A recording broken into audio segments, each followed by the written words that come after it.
황혼 이혼 후 시어머니의 복수극. 여러분, 오늘 들려드릴 이야기는 정말 통쾌한 복수극이에요. 40년 동안 가족을 위해 헌신했던 시어머니가 자신을 내쫓은 며느리에게 제대로 된 교훈을 준 이야기거든요. 나이 들었다고 함부로 대했다가 뼈아픈 대가를 치른 며느리의 이야기예요. 박순자 씨는 62살로 40년 결혼 생활을 했어요. 남편 철수 씨와 아들 성호 씨, 그리고 며느리 미영 씨와 함께 살았는데 얼마 전에 황혼 이혼을 당했어요. 이혼의 원인은 며느리 미영 씨였어요. 45살인 미영 씨는 결혼한 지 20년 됐는데 처음엔 순자 씨를 잘 모셨어요. 하지만 시간이 지나면서 점점 태도가 변했어요. 어머님, 이제 나이도 많으시니까 편히 쉬세요. 겉으로는 효부인 척했지만 속으로는 순자 씨를 짐으로 생각하고 있었어요. 어머님이 계시니까 우리가 자유롭게 살 수가 없어요. 미영 씨가 남편 성호 씨한테 자주 하던 말이었어요. 그래도 우리 어머니인데 어떻게 그런 말을 해? 성호 씨가 처음엔 어머니 편을 들었지만 미영 씨의 지속적인 세뇌 작전에 점점 마음이 변했어요. 당신은 몰라요. 어머님이 얼마나 간섭이 심하신지. 요리할 때도 옆에서 이래라 저래라 하시고 손자 교육에도 끼어들어요. 그건 그래도 좋은 뜻에서 하시는 거잖아. 좋은 뜻? 우리를 믿지 못해서 그러는 거죠. 이제 우리도 중년인데 언제까지 어머님 눈치 보면서 살아야 해요?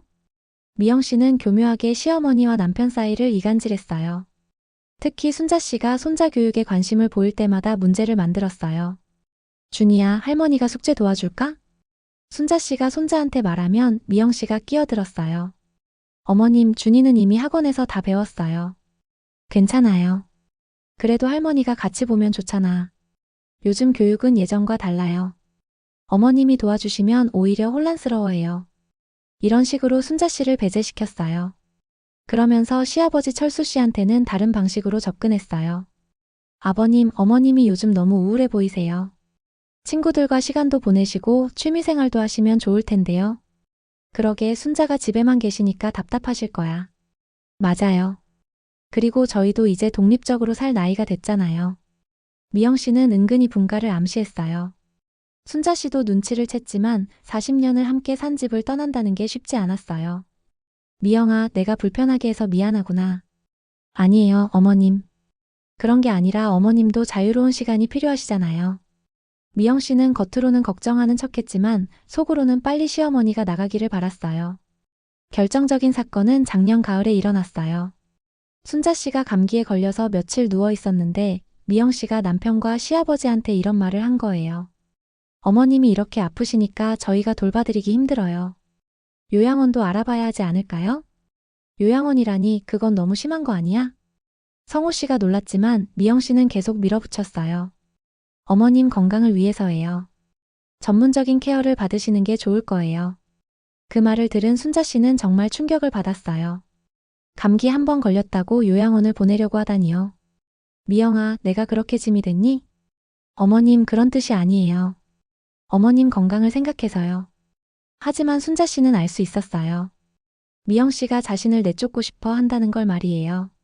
그 후로 집안 분위기가 더 차가워졌어요. 미영 씨는 대놓고 순자 씨를 무시하기 시작했어요. 어머님, 저희가 친구들과 집에서 모임을 하려고 하는데 조용한 곳에서 쉬세요.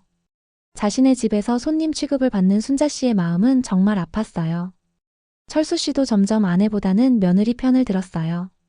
순자야, 미영이 말도 일리가 있어. 우리도 이제 나이가 들었으니까 조용한 곳에서 살면 어떨까? 당신도 나를 내쫓으려는 거야? 내쫓는 게 아니라 서로를 위해서 말이야. 결국 순자 씨는 집을 나와야 했어요. 40년을 살던 집에서 쫓겨나는 기분이었어요. 어머님, 가끔 놀러 오세요. 미영 씨가 마지막에 한 말이었는데 그 표정에는 안도감이 가득했어요. 순자 씨는 작은 원룸으로 이사를 갔어요. 40년 동안 모은 살림살이도 대부분 두고 나왔어요. 내가 뭘 잘못했을까? 혼자 있는 시간이 많아지니까 온갖 생각이 들었어요.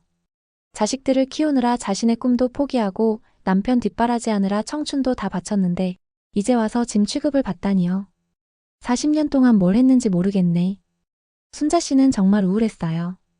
그런데 몇 달 후 우연한 기회에 미영 씨의 실체를 알게 됐어요. 동네 마트에서 쇼핑을 하는데 미영 씨를 목격한 거예요. 그런데 미영 씨 옆에 모르는 남자가 있었어요. 여보, 이거 어때? 미영 씨가 그 남자한테 애교를 부리면서 비싼 옷을 골라주고 있었어요. 저 남자가 누구지? 순자 씨는 조심스럽게 지켜봤어요. 분명히 성호 씨가 아닌 다른 남자였어요. 며칠 후 순자 씨는 미영 씨를 몰래 따라가 봤어요. 그리고 충격적인 장면을 목격했어요. 미영 씨가 그 남자와 함께 호텔에 들어가는 걸 본 거예요. 전현이 바람을 피우고 있었구나. 순자 씨는 분노가 치밀어 올랐어요. 자신을 내쫓아놓고는 뒤에서 이런 짓을 하고 있었던 거예요. 그 후로 순자 씨는 미영 씨를 계속 지켜봤어요. 그리고 더 많은 비밀들을 발견했어요. 미영 씨가 가족 몰래 큰 빚을 지고 있다는 것, 도박에 빠져 있다는 것, 그리고 시댁 재산으로 투자 사기를 당했다는 것까지요. 이 모든 걸 성호가 알아? 순자 씨는 확인해봤지만 성호 씨는 아무것도 모르고 있었어요. 이제 복수할 때가 됐군. 순자 씨는 치밀하게 계획을 세웠어요. 먼저 미영 씨의 빚 문제부터 폭로하기로 했어요. 신용정보를 확인해보니 미영 씨 명의로 엄청난 대출이 있었어요. 성호야, 엄마가 너한테 할 말이 있어. 순자 씨가 아들을 따로 불렀어요. 왜요, 엄마? 미영이가 빚을 많이 졌다는 거 알고 있니?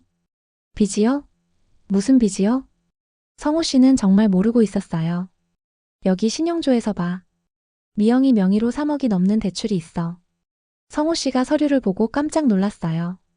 이게 뭐예요? 저희가 언제 이런 대출을 받았어요? 미영이가 당신 몰래 받은 거야. 그럴 리 없어요. 미영이가 그런 일 할 사람 아니에요. 하지만 증거는 명확했어요. 미영아, 이게 뭐야? 성호 씨가 아내를 추궁했어요. 그게 아니야. 친정 엄마가 수술비가 필요해서 잠깐 빌린 거야. 3억을 친정 수술비로 곧 갚을 거야. 걱정하지 마. 하지만 순자 씨는 더 많은 증거를 가지고 있었어요. 성호야, 이것도 봐. 순자 씨가 미영 씨가 카지노에서 도박하는 사진을 보여줬어요. 이게 뭐예요? 미영이가 도박을 하고 있어. 그래서 빚이 늘어난 거야. 성호 씨는 믿을 수 없다는 표정이었어요. 엄마, 정말이에요? 내 아내가 뭘 하는지 확인해봐. 그 후로 성호 씨는 미영 씨를 의심하기 시작했어요. 며칠 후 순자 씨는 결정적인 증거를 들고 왔어요. 성호야, 이제 정말 충격적인 걸 보여줄게. 뭔데요?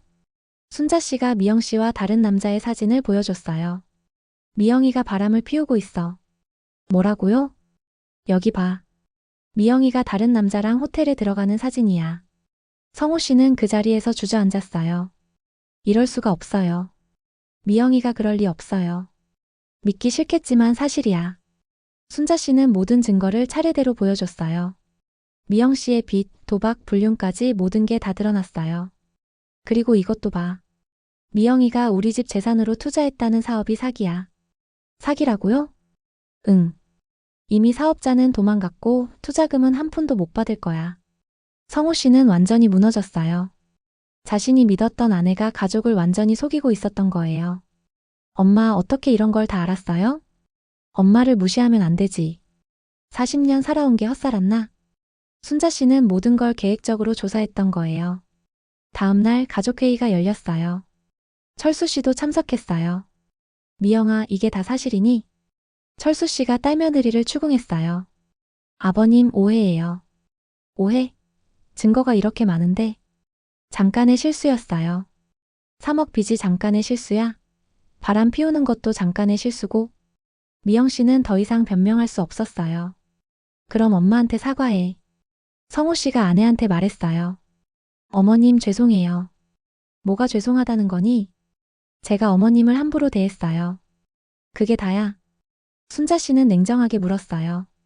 어머님을 집에서 내쫓은 것도 죄송하고 뒤에서 이런 일들을 한 것도 죄송해요.